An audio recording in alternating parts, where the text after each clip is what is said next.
So anyway, so we're recording. So how All should we right. begin? Welcome to the channel and our tagline where, the impossible is possible. Something like Sometimes, that. Yeah, right? With enough effort and enough redos, right? You do something over and over again, it becomes possible. exactly. Yeah, I think that's the message of Make Guitars, that you don't have to spend $250 on a boutique fuzz pedal when you can make your own Oh yeah. for like $25 or whatever. Well, let's talk about that. We're going to come back Okay. to that in a moment I because know I, you've I I got the numbers for you, and it's pretty okay. interesting. But hey, why don't we start out with this? So what are you listening to these days? I've been listening to, I think the most recent acquisition is I bought almost the entire catalog of a band from Portland called The Chromatics. Oh, I love the name. Yeah. They were featured in episode 1 of Twin Peaks: The Return. And I just loved the song that was in that show so much. It was kind of like a logical successor to Julie Cruz. So I just bought everything that they ever recorded, and it's pretty cool. It's not like sonically dynamic as something like Melody's Echo Chamber, which was the last thing that I just went crazy for, but I'm it's I'm cool. I'm trying to look them up. Are they on Bandcamp? I don't know, they probably are. I think Bandcamp is my new place to get all music. Well, it's a good way to do it because you're supporting the artist. Yeah, it's actually really cool. I've warmed up to Bandcamp. Maybe like a year or two ago, I had this New Year's resolution where I said, I'm just going to buy music on Bandcamp. That's it. Hmm. No Apple Music, no Spotify, nothing, right? And I did it. I was on it pretty well for a year, though for some reason I broke down and I bought a couple albums on Apple Music, right? And I bought like the first three or so Led Zeppelin records. For some reason, I had this like thing. I was like, man, I want to hear some like blues rock, and I was like, okay, I'm going to listen to the first couple Led Zeppelin records. So I bought Led Zeppelin 1 and I listened to it. And then I bought Led Zeppelin 2 and I listened to it. And I was trying to imagine like what people were hearing when the Mm-hmm. record came out. And I can see why they were blown away.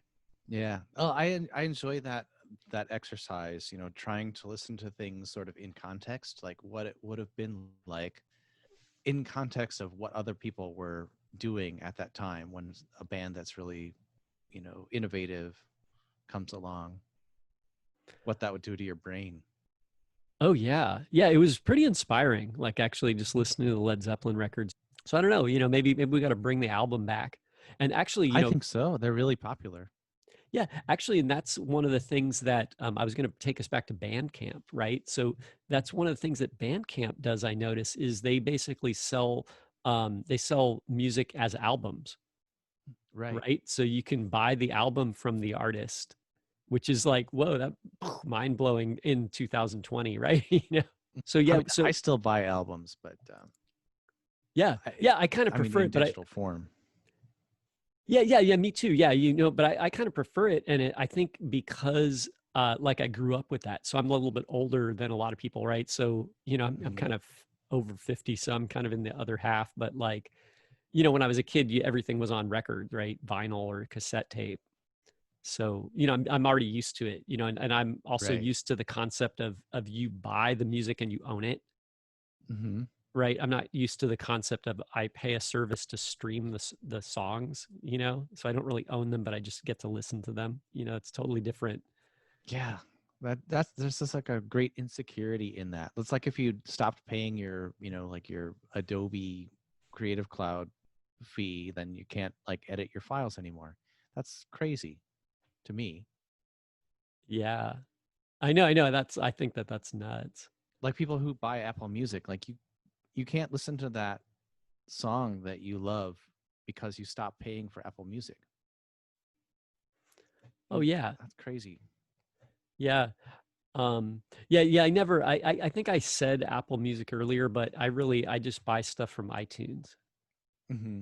Right. So I don't really pay. I've never signed up for Apple Music and I've never used the service, but I'll buy. I bought a couple albums from iTunes because you can't get like you like Led Zeppelin's not on Bandcamp. If they were, I Right. would have bought them from there. What else did I listen to too? I listened to Sleep. Did you get? Have you heard of Sleep? Oh yeah.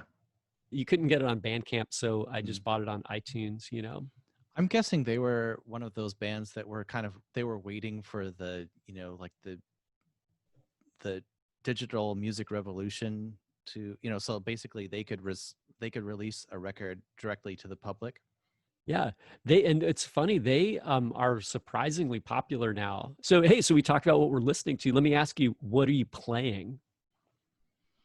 Um, what am I playing? I don't know. I've been, actually I've been starting to do rehearsals again, so I'm playing the bass more. I haven't been playing the guitar as much. What am I playing? Yeah, I've been playing with that the the Vulcan pedal. Oh, cool. How's Um, that going? Do you like that? I like it a lot. It sounds really tough. Um, It's got a cool overdrive sound to it, you know, hmm and kind of like just it may basically goes from like medium overdrive up to like distorted, right? Yeah. It doesn't quite get to fuzz territory if that makes any sense. I mean, it gets close. Like I said, it's right between the tube screamer and the fuzz face for me. Or Yeah, that pedal, the circuit is interesting. It's kind of got some like electronically like the arrangement is unique. hmm So a lot of the pedals that you see, they all share like a topology or an arrangement of the parts that a lot of other pedals share. So like there's a whole range of pedals that are all similar to the tube screamer, or they share like the arrangement of parts that the tube screamer uses, which is a couple diodes in the feedback loop of the op amp, right? And then there's a bunch of pedals that are built around the fuzz face, right? Which is two transistors with this feedback loop. And then there's like this topology of the big muff, right, which is like transistors with diodes in the feedback path of the transistor, right? And there's two stages, and there's a whole bunch like that, right? So there's like 5 or 6 or more designs, but the Vulcan is actually kind of its own thing, right? Someone could probably tie it to something, because I think like it's hard to describe it like in words, but it basically has like this diode on the input to the transistor to the base. And I can't think of any other pedal that has that. This is the only place I've seen that, hmm. and I actually, to be honest, I'm just an amateur at this. So I actually have a problem like in my head trying to figure out exactly what that diode does. So like, yeah, I'm not sure. And it's like 3 stages like that, you know. Interesting. I mean, it would be over my head, but I would like to see the schematic for this. Yeah, we'll dig it up. It's on the interwebs, right? So Okay. we can all take a look at it. I got to build, I've been like totally off my game because I did that one for you, and then I did the circuit board, and then I redid the circuit board, and I had them delivered, and I got my second version of the circuit board all built up, but I actually haven't tested it. Like all the parts are soldered in it, and I just need to test it and throw it in a box. So Are you I won't doing worry any about it. mods to it? Like any additional? No, but that's a great idea. Actually, that you mentioned it. I think that circuit to me, like when I listen to it, is I think like if you look at the schematic, like Joe used like a point 0.1 or a 100 nanofarad capacitor like everywhere in the signal path, right? So, and that's like that size capacitor is pretty much like, mathematically it's good for guitar signals, right? It's just fits like the range of frequencies you get on an instrument. But I think like, if you use larger or smaller ones, you can kind of shape the tone of the pedal a little bit. And I kind of feel like that pedal might be ripe for like adjusting those capacitors like a little bit, because I find the pedal seems like when I hear it, it sounds pretty good. It's got like a really good meaty tone, but it's like it's very much in the mid range. right? And so I feel like I Mhm. might want to hear like a little more bass out of it. So maybe a bigger cap. I don't know. That's, I just thought that would be a good place to experiment. Mm. Yeah, I haven't played it through a loud amp yet, so I'm sure that will change my impression of it. Like if I play it through the Blues Junior or something, I can't imagine like making any changes to it. But it'd be interesting to see how much that changes.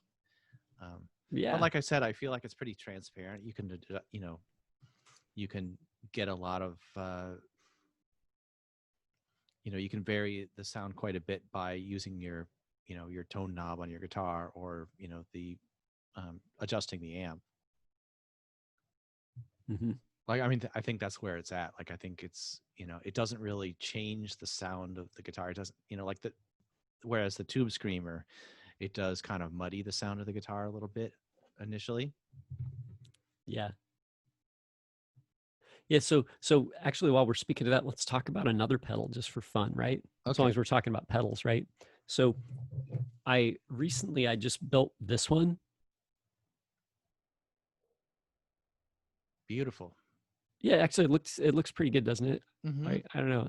Um, and this is a clone of the algal bloom, right?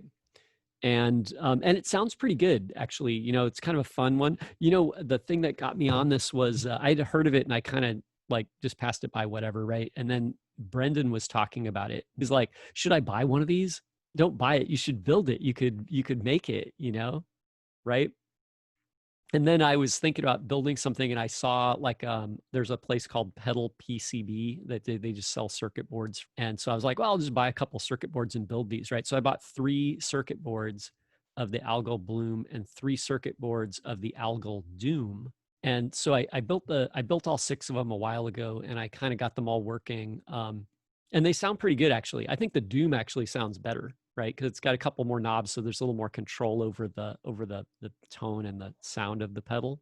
One of the funny thing that happened was, I posted a couple pictures to the Reddit channel, and then I thought like there's another channel on Reddit called r/let's trade pedals. Hmm. And then I thought like, because this is my original thought when I built 3 of them, I was like, well, I'll give one of them to Brendan, and then one of them I'll keep, and then the third one, if I can sell it, it'll pay for the first 2, right? Mm-hmm. So I was like, okay, well, this, and then I can keep my pedal building habit to like a revenue neutral, or a, right, right. So anyway, so it sat on like Let's Trade Pedals for like a long time. I'd posted a couple things, and then it's like Let's Trade Pedals, like you can, as long as you offer stuff for trade, you can also accept cash for stuff. And so I put some stuff up there because like sometimes I buy pedals, so I was like, well, I'll if there's some pedals that I want, I'll list them there for trade, right? So I Mm-hmm. listed a couple things, right? And then nobody offered anything, and they were up there for months, and then finally like a guy sent me a message like last week, and he said like, oh, do you still have that algal bloom? And I was like, yeah, I got it, and he asked some questions about it, and he said he had cut a deal with someone else for one, but it had some noise when you turn the knob, like there's like kind of a crackle, right? Hmm. And the thing about that is, I had a discussion with him about this, is like some pedals will do that. Right. If you have a pot that is like on like a DC resistance to ground, or like where the pot is like in the DC, like sets the DC bias for a transistor, like in like the pedals, like the super hard on, the Zvex super hard on does that, right? Mm. If you turn it, you're always going to get a crackle, because as you change the bias, the AC changes, and it you get an audio signal coming out, right? Um, Right. so I had a discussion, and then I made a video of the pedal as an example, and I turned the knob because mine has a little bit of that, but it's pretty quiet. It doesn't bother me, right? So, Mm-hmm. so anyway, so I sent him the video, and he was like, "I'll take it." And he's like, "How much do you want?" So, so I'm like, $100, right? It's a good round number, right? Mm-hmm. Um, and then he was like, "Well, there's one on Reverb right now for 80 shipped. So can I offer you 80?" And so then I was like, well, okay, I'll just take the 80 because, nobody else is offering anything. And I got 3 of these. I can't play 3 of them, right? Right? So I might as well get rid of one for 80 rather than not get rid of it and wait. Um, Plus I And you got looked on, another one out in the world. yeah, right. So anyway, so I put that together. And then as I was doing that, I started thinking like, hey, how much did that actually cost? Like what is the actual cost? And I'm gonna get my iPad out here and go through the numbers. Okay, good. Yeah. So it was kind of an interesting thing, kind of eye-opening. In the past, I had always calculated the cost of a pedal like roughly at 25 bucks. Now, obviously, it matters like the type of pedal, the number of parts in it and stuff, right? You know, um, in some pedals, like they use like weird, hard to find parts that cost a lot of money. Some of them don't use any of that stuff, right? Some of them just have Hmm. one knob, right? So that's cheaper than doing a pedal with 4 knobs or 6 knobs, right? So anyway, so I added everything up, and this is what I got right here. Uh, so I sold the pedal for 80 bucks, right? But it cost me $8 for the PCB, Hmm. $6 for the enclosure, 5.95 for the jacks. So that's 2 quarter-inch jacks. I use the Switchcraft jacks too, so they're like Hmm. good quality, and the DC jack, right? And then it was 5.75 for shipping, 3.40 for the knobs, $4 for the parts. That was kind of an estimate, right? So I just kind of guesstimated the parts. And actually, like if we got super technical, the parts might be cheaper than the $4, but because resistors are like 2 cents a piece, but you can't Hmm. buy like 6 of them. You have to buy like $4 worth. So you got to buy like 200 resistors anytime you buy a resistor, right? Hmm. Um, you know, but and then the other parts too can be like transistors can be like 10 cents or 15 cents or a quarter, right? And caps can be like 10 to 25 or 35 cents, maybe 40 cents, right? So I just guesstimated $4, right? Because there's also shipping and a bunch of other stuff involved there, and solder and wires, and so I just guesstimated $4. And then the switch, like the stomp switch, is 250. So the total there is 35.60 down here. I sold it for $80. So it was Hmm. kind of interesting, like I don't know that it makes a business. Like, I think like if you really run a business, you got to get like I'd have to get like 4 times. If I could get the cost of pedals down to $10 and sell them for 40, or get them down to Hmm. 20 and sell them for 80, then I'd be making money, in like in like a viable way. Right. But it was kind of interesting too, because like the most expensive part was the enclosure, right? So usually Hmm. I like to use these like bare metal enclosures because they're cheapest, right? So like I kind of like the bare metal ones like this, right? Hmm. But this one, for some reason, I bought a bunch that were like powder coat, right? And so these the black ones like are cheaper than some of the colors, but the powder coat costs more. Right. So like It it's looks like really another, nice. yeah, the powder coated ones are like another $2 or buck or two over the cost of the bare metal ones, right? Hmm. Yeah, actually, yeah, it looks pretty good. Um, so the enclosure was the most expensive part, and then after that, the jacks. So I use the Switchcraft jacks, and I swear by these, right? Because there's a lot of cheaper jacks, and they're smaller too, so you can fit them in tighter places and things. But Hmm. and there's these Lumberg ones that are really small, like people put them in those little tiny pedals, the mini pedals, and I've used those, and they work fine. But I actually don't like them because I mean they do work, but I just like sometimes they get bent, or like you put the jack in and it's kind of bending the metal, like it's not as solid. Like the Switchcraft Hmm. ones are like bomb proof. You put the jack in, it just has a super solid snap, and like the inner like contacts are not getting like bent out of the way, and reshaped.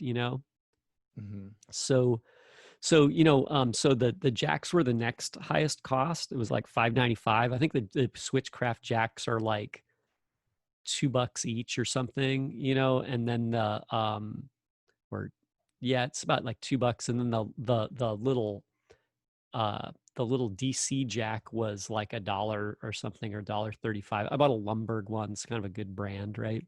Mhm. And then after that, the biggest cost was shipping. So to ship for free, right? If I include shipping in the cost of the thing, the shipping was $5.75 first class, right? So I did first class, so I had like a tracking number and like a delivery confirmation, right? So that was $5.75. And then after that was the knobs. So the knobs, like these knobs are kind of nice. I think these were like 85 cents each. Here we get close up of knob, right? You know, um, so the knobs were like 85 cents each, and if I had 4 of them, I guess that was like 3.40, right? Um, and then the parts, you know, I guess the parts cost, if I estimated at $4, that cost a little more than the knobs, right? But actually, the parts weren't anything. Actually, I made a mistake too. I forgot the circuit board was the most expensive part because it was $8. Oh, right. So the circuit board was the most expensive part. My mistake. And then came the enclosure, right? And then after all that, the switch was the last one, right? So that was like 250. Hmm. So I don't know, like maybe if I could get if I could get people to like the pedals enough where they were like, hey, this is pretty cool, then maybe I could bump the price up to $100, right? And then I'd be like, you know, almost like a third of the cost for like, parts and shipping and whatnot, and I'd be getting 2/3 of the money I would be taking in as profit. Well, you can't buy a commercial pedal for $100 unless it's one of those. I can't remember what that company is. That Behringer. Behringer. Behringer's one. Actually, Behringer's not bad. There's another one that that Guitar Center usually has like steep discounts on. Like you buy 3 and you Oh. get the fourth for free, and they're. I think they're pretty crappy. Like I've never found a use for any of them. But Oh. We should talk about that in another episode because I have a few things to say about that. Like I bought a bunch of these mini pedals, mm, and I have like a bunch of stuff to say about that.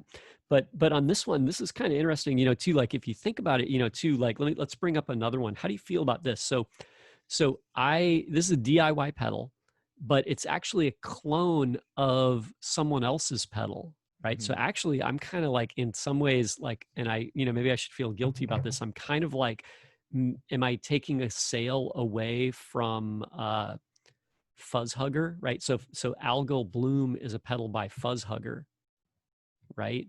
So now I'm not selling them like commercially. I'm just trading them on Reddit, right?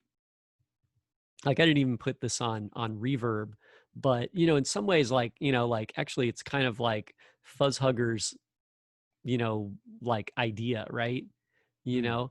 know. That said, I think like you can't copyright the pedal, right? You can't copyright it. You can patent the circuit, and you can copyright the layout, like the picture, the artwork for the box or the name, or even the artwork on the printed circuit board. You can copyright, but you can't, like if someone takes the same parts and arranges them in the same order, but their circuit board looks different than yours and they put it in a box with a different name on it, that's like legally that's totally okay unless they've patented the circuit.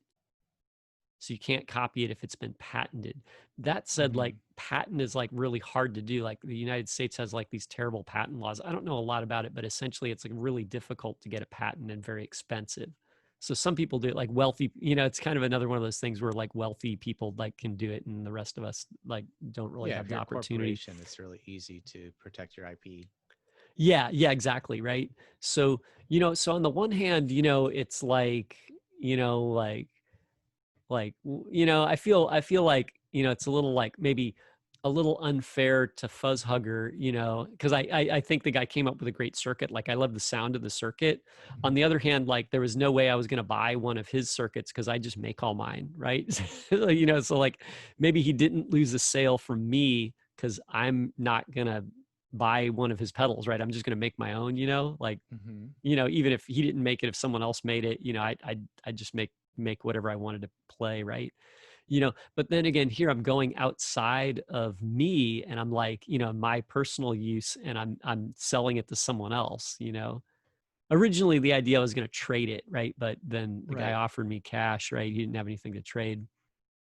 I think just kind of based on that caveat, um, you don't really have anything to feel bad about it. You put it out there as a trade. You made it for personal use, basically. I mean, that's one pedal by you that's been released into the world. I don't think you're a competition for that Not there. guy. I'm not much competition. I think he's got his thing down, right? Mhm. I think he's doing okay. Though I don't know, like, but I just If you thought were that mass that's produce it, if you were to mass produce it, I think that that might be a problem. I mean, that would be a problem if you were like making it commercially available and putting it out on Reverb or your own shop or something like that oh yeah, as yeah. competition. Or even if I and mine look totally different too. Though I guess I did kind of cop the name because I put Bloom on my box, right? So maybe that's kind of like maybe that actually is where I got too close. I don't know. I We'll think see. Oh, go coming on. up with Yeah. your own name, that's almost more shady. Like, oh, I'm gonna just take somebody else's design and then put my own name on it. Oh, good point. Good point. You know. Um, but Paying yeah, and tribute in a way. yeah. I don't know. Yeah, maybe it's like honest. It's a little more honest. Like this is a Bloom. Right? Mm-hmm. You know. Um, yeah. So here's another factor too. So if you're thinking like, hey, what is building pedals? Is it profitable? Right? Is it worth the money, the time spent? Right? Um, so I did the other calculation that I did was I added up the cost for building 3 pedals because that's actually what I did, right? Mm-hmm. I built 3 of these, right? So the cost for building all 3 was 8250. so the so I'm still 250 down, right? Mm-hmm. Right? Right? But you have a pedal that you didn't have to buy, That's true, right? and So you were so able yeah, to give a gift to a friend.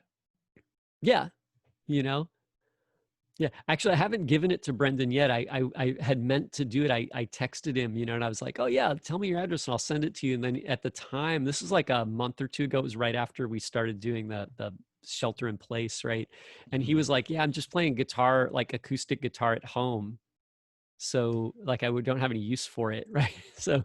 So I haven't given it to Brendan yet, but I said, yeah, well, later in the future, and then I'll send it to you, or when the lockdown ends, I'll like do a handoff, or maybe if I run into you at some point, you can drop it off to Brendan's studio or something. um, but yeah, so it's like 8250. It cost me 250. So actually 250 for 3 pedals, like or 250 for 2 pedals, right, is actually not bad. Like that's actually a Mm-hmm. total deal. So that makes it maybe worthwhile. The elephant in the room that we're not talking about, right, is the cost of labor.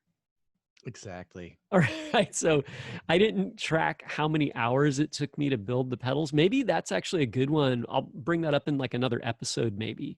Maybe I'll do that. I have a few pedals that I've started that I haven't built yet. But maybe I can track the time it takes. Because it I probably took go on. Yeah. I think that'd be really interesting to a lot of people. Um, but I mean, if you want to give a spoiler, what would you estimate? What would you guess? It probably took a few hours. A few. Okay. I'm not like super fast with the stuff. I kind of have done enough of these where I'm also not like, I don't get super stumped or like stuck on something, right? I kind of know what to do if it doesn't work. And, Mm-hmm. I know the steps that I'm going to have to take to put it together, you know, um, and make the box and stuff. But, I had to set up the milling machine and mill the boxes. Mm-hmm. And so that took a few minutes for each box. And I had to set up the artwork in Sketch. So I drew the designs. I could have spent like half an hour to an hour or more on just making the digital artwork, Mm-hmm. and then transferring it and setting it up with the mill. And then I had to set the mill up and mill the 3 boxes. And then that probably took an hour or more. And then soldering the circuit boards. Yeah, maybe I'm just estimating in hours. Like it might have been an hour to do the 3 circuit boards, but I actually did 6 because I did the dooms and the blooms together, right? Okay. Because they're very similar pedals, and I just had them all. So I'm just like, okay, I'm just gonna like line them all up and you know do all 6 of them at the same time. So that could have been like another hour or so, and then so that's maybe like 3 hours, right? And then like actually drilling the boxes takes a little while. It's not that slow, but the drilling, because like when I set up the mill, like I had it mark the holes, like where like it put like a little circle where the hole would go, so that made it easier to drill. I could just run the drill through it, so that was pretty fast. But that was probably like another 15 minutes or more, right? Maybe Mm-hmm. half an hour, because I kind of sometimes I have to fix the hole with the reamer or something, right? And then wiring up the boxes, that's like the slowest part, right? Probably like running all the wires, like getting everything in the box, right? But actually, the pedal PCB circuit boards are pretty well laid out. Like I like the way that they work. They put the LED at the top, and then they put like all the off-board wiring at the bottom. And there's just like 4. Like actually, I started when I did that second version of the Vulcan. I actually followed their scheme and set mine up in the same way that they do theirs, because I like the way that their circuit boards worked when I put some together. But yeah, so it's probably took me like 4 hours or 5 hours to get the 6 pedals. So that kind of sounds like an hour a pedal, but I think if you did just one pedal by itself, it would take longer than an hour. But if you do 6 of them, you kind of you get a little cost savings, right? Right. But yeah, so at minimum wage, that's really cutting in. Even at minimum wage, it's cutting into my profits. Right? I'm Right. gonna have to sell some more pedals, right? Well, I mean, I think if you're just doing this to save the money on like buying a pedal that you want, then you can take your own cost, your own labor cost out of the equation. Like you're just doing this as like a hobby, and so that you have this pedal. If you're doing them to sell, then yeah, you really have to consider your labor cost, and that's hard to do in the U.S., especially in San Francisco. Yeah. Actually, that's a really good point because, as a hobby again, like, because I consider it like a hobby, it's not like a business. Mm-hmm. I have a job, so I just go to my job and I work. But, in the evening, I'm like, I'm going to make a pedal, so then that's kind of fun for me, right? So actually, like I didn't even track the time because it didn't matter. I was just like, I'm just going to solder some stuff up tonight. And that's my, after dinner activity, and Mm-hmm. so that's okay. And I like to hear new pedals too, and it's cheaper for me to build them than to buy them, right? So like I feel like I'm saving a little money, and I'm getting stuff that if I had to pay the full price for, I would feel a little bit of trepidation, like, do I want to spend $200 on another fuzz box? Like, like, right, I don't need another fuzz box. I got like a whole like wall full of fuzz boxes, and especially like Right. one, like I'm not even sure if I want this one, I just want to hear it, Mm-hmm. right? You know what I mean? Like there's a bunch of pedals where I'm like, I just want to hear it. Like how much different does this big muff sound from the other big muffs, like, so Right. yeah. So anyway, so I think as a hobby, it's kind of good if you can sell one every once in a while. If I may, what's the last pedal you bought? Oh, the last one I bought, what did I buy? I can't remember what I bought recently. Trying to look at my pile of pedals there. You know what I bought, I guess recently, which is not very exciting, is I bought a bunch of these mini pedals. I think that was like the most recent purchase. And so I bought like, and I feel like those should be their own episode, Mm-hmm.